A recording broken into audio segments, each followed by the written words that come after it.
โดยสบายดีอาจารย์ครูมุกน้องวันนี้จะมาพรีเซนต์เกี่ยวกับโปรเจกต์การแยกขี้เหงื่อเนาะโดยน้องที่มีชื่อว่าท้าวอรไทยกันทวีไสยเช้าสุขอำนวยอุดมสุขแสงพระจันทร์โดย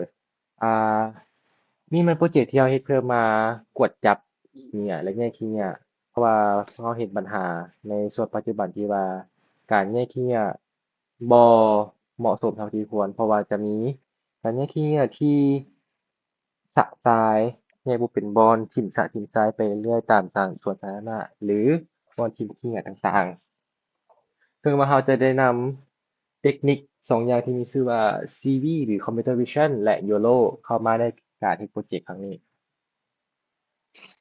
โดยและเราจะมาเบิ่งในหน้าตาของ UI ของเราก็จะมีประมาณนี้เราจะเริ่มจากการอัปโหลด image ก่อนเราจะมีรูปภาพ3ภาพที่เราจะเอามาทดสอบให้อาจารย์เบิ่งรูปแรก อ่ะเขาจะเห็นได้เลยว่า Green Glass นี่จะมีค่าความมั่นใจถึง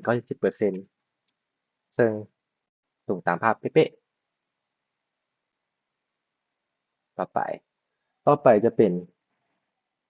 Paper ซึ่งมีค่าความมั่นใจถึง98%ซึ่งเห็นได้ว่านี่ผิดแย่เลยโดย100%และอันสุดท้าย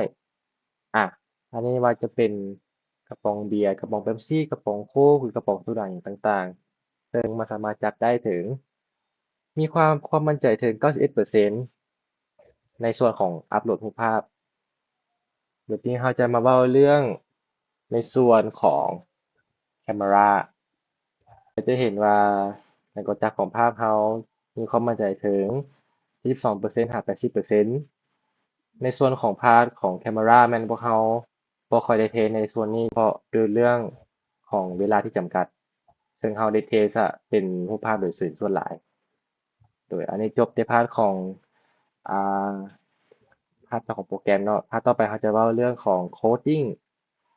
ซึ่งว่าจะมีอยู่4เมธอดหลักๆที่เราจะมาเว้าในส่วนนี้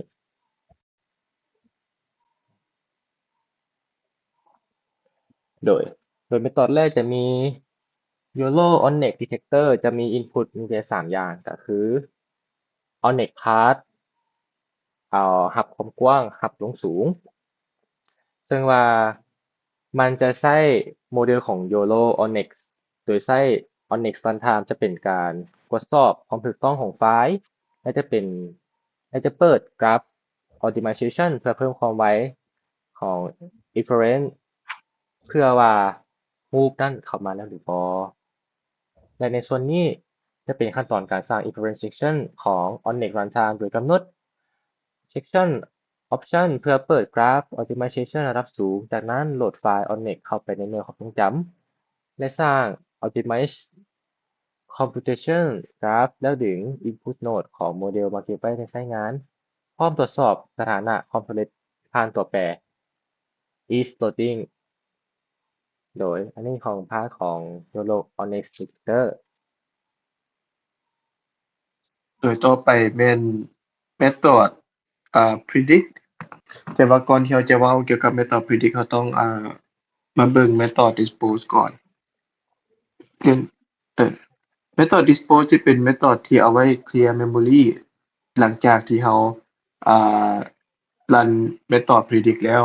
เพราะว่าใน method predict เราจะต้องใช้ variable 2อย่างก็คือ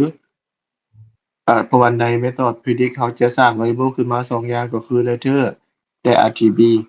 ซึ่งหลังจากที่เราซึ่งหลังจากที่ method เฮ็ดเวียกสำเร็จแล้วเราจะต้องclear memory ของ variable 2ตัวนี้โอเคบัดนี้เอ่อ method predict method predict เป็น method ที่รับ input เข้ามา4อย่างก็คือ1อ่ารูปภาพใน format BGR ซึ่งเป็นคล้ายๆกับ RGB แต่ว่าระดับของสีต่างกันซื่อๆ2 confidence threshold ซึ่งค่า default ของมันแม่นเราให้เป็น80%แต่ว่าผู้ใช้สามารถปรับขึ้นลงได้เราก็เลยให้มันเป็น1ใน อ่าค่าหนึ่งในพารามิเตอร์ ต่อมาเป็น IOU threshold ซึ่งเป็นค่าความทับซ้อนของบรรดา object ในรูปภาพหนึ่ง มันจะเฮ็ดให้โมเดลแสดงแต่ละวัตถุที่มันจับได้อย่างมั่นใจ ซึ่งเราตั้งค่า default ไว้ 50% แต่ว่าผู้ใช้สามารถปรับขึ้นลงได้เช่นกัน input สุดท้ายแม่น max detection เป็นตัวกำหนดว่าในรูปหนึ่งเราจะ detect สูงสุดได้จาก object ซึ่งเรากำหนดค่ามันไว้ในอีกไฟล์หนึ่งให้สูงสุด10 object ในกรณีที่เงื่อนไขทุกอย่างครบถ้วนmethod ตัวนี้จะ return ผลของการ detect เป็น list ของ object ซึ่งแต่ละ object จะมี property 3 อย่าง box bounding ซึ่งจะเป็นเส้นสีเขียวๆอ้อม object ที่มัน detect ได้ 2. ID ของ class ซึ่ง ID ของ class ซึ่งมันจะบอกว่า object ตัวนั้นแม่นอยู่ใน class ใดเช่น plastic หรือ metal สุดท้ายแม่นค่าความมั่นใจ มันจะบอกค่า method จะบอกค่าความมั่นใจหลังจากที่มันpredict แล้ว ซึ่งการที่เรียกของมัน 1. method จะกวดว่า YOLO หรือ รูป BGR โหลดแล้วหรือบ่ต่อมามันจะกวดว่า max detection parameter มีอย่างน้อย1อันบ่เพราะถ้าบ่มีมันจะปรับให้เป็น1 3. มันจะเปลี่ยนมันจะนั่นแหละ 3. มันจะประกาศตัวเปลี่ยน letter เพื่อเก็บรูป letterbox ซึ่งเป็นรูปที่ถูกเปลี่ยนขนาดให้เหมาะสม เพื่อที่จะเอาไปป้อนให้โมเดลไปประมวลผล ต่อมาแม่นตัวเปลี่ยน RGB ที่จะถูกเก็บเป็นที่จะถูกเปลี่ยนจาก parameter BGR อีกแบบหนึ่ง ต่อไปใน try catch block หลังจากเขาประกาศตัวเปลี่ยนหลักที่เขาจะใช้หมดแล้วเขาใช้try catch block เพื่อจับ error ที่อาจจะเกิดขึ้น ซึ่งใน try block เขาจะมีการเก็บค่าของletterbox แล้วไปเพื่อที่จะไปให้โมเดลไปประมวลผลเช่นเดียวกันเรายังเก็บค่า RGB เพื่อให้โมเดลไปประมวลผลเช่นกันซึ่งรูปแบบที่เราเก็บไว้ก็คือ1มันจะมี1 batch 3 channel สี3 channel ของสีรวมกว้างของสีและรวมกว้างของรูปและรวมสูงของรูปต่อมา method จะทำการ loop เพื่อเปลี่ยนletterbox RGB ให้เป็น format ที่โมเดลสามารถไปประมวลผลได้สุดท้ายใน block using มันจะเป็นการเฮ็ดเวียกหลักของโมเดลเป็นการ predict โดยการเก็บค่าที่มัน predict ได้ไปไว้ในตัวเปลี่ยนที่ชื่อว่า final แล้ว return ตัวเปลี่ยนตัวนั้นออกมาดังนั้นแม่นmethod predict โอเคเรามาต่อที่method yaw detection โดยมันจะหาพารามิเตอร์เข้ามา2ตัวที่เรียกพร้อมกันเพื่อแสดงการตรวจจับของวัตถุถึงภาพโดยพารามิเตอร์ตัวทำอิฐของเราก็คือ match image มันจะเป็น object ภาพของ OpenCV ที่ใช้เป็นพื้นผิวสำหรับแต้มกรอบและเขียนข้อความลงไปการแต้มทั้งหมดจะเกิดขึ้นโดยตรงผ่านภาพและมันจะมีการแก้ไขหน่วยความจำตัว in place ดังนั้นหลังจากจบฟังก์ชันนี้ภาพ image จะถูกเปลี่ยนแปลงทันทีส่วนพารามิเตอร์ตัวที่2ก็คือdetection list มันคือรายการผลลัพธ์ที่โมเดลจับได้ในแต่ละภาพนั้นแต่ละ detection ภายใน list จะประกอบไปด้วยตำแหน่งของกรอบภาพหมายเลขคลาสและค่าความมั่นใจซึ่งถูกใช้เพื่อให้แต้มกรอบสี่เหลี่ยมและสร้างข้อความสื่อของคลาสผ่าน method get class name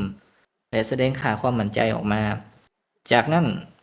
ฟังก์ชันจะคำนวณขนาดข้อความเพื่อจัดตำแหน่งให้มันเป็นระบบระเบียบขึ้น เอาง่ายๆก็คือมันจะเฮ็ดให้เราสามารถแนมเห็นและเข้าใจได้ทันที โดย ต่อมาจะเป็นเมธอดของ load class และ get class เนาะ get class name สองฟังก์ชันนี้จะเฮ็ดหน้าที่ก็คือจัดการสื่อ class ตัว label hunt ของโมเดลให้มีความปลอดภัยและใช้งานได้จริง โดยเมธอด load class จะมีหน้าที่อ่านไฟล์ class.txt จาก asset ภายใน directory ของเราแล้วโหลดแต่ละจะโหลดแต่ละลายเก็บไว้ในตัวแปรสื่อ class name ซึ่งก็คือ array ของสื่อ class ทั้งหมด หากบ่พบไฟล์หรือเกิดข้อผิดพลาดระบบจะล่มแต่ระบบจะบ่ล่มแต่จะกำหนด class name เป็น array วางและแจ้งสถานะว่าบ่สามารถโหลดได้เพื่อให้โปรแกรมยังสามารถทำงานต่อไปได้อย่างปลอดภัยส่วนของ get class name จะเฮ็ดหน้าที่ดึงสื่อ class ตาม index ที่โมเดลทำนายมาโดยมีการตรวจสอบความถูกต้องอย่างรอบคอบเช่นเช็คว่า array ว่างหรือบ่ตรวจสอบ index อยู่ในช่วงที่ถูกต้องหรือบ่และตรวจสอบว่าข้อความว่างหรือมีช่องว่างหรือบ่หากพบปัญหาใดๆจะ fallback และใช้รูปแบบของ class id แทนสรุปก็คือ2ฟังก์ชันนี้คือกลไกความปลอดภัยหรือ defensive programming ที่เสื่อมผลลัพธ์ตัวเลขจากโมเดลให้กลายเป็นสื่อ class ที่ถูกต้องพร้อมป้องกัน error และเฮ็ดให้ระบบมีความเสถียรภาพหลายขึ้นถึงว่าไฟล์ label จะผิดพลาดหรือหายไปก็ตามโดยในการเฮ็ดบทพรีเซนต์ของเราก็ขอจบเพียงเท่านี้ขอขอบใจที่รับฟัง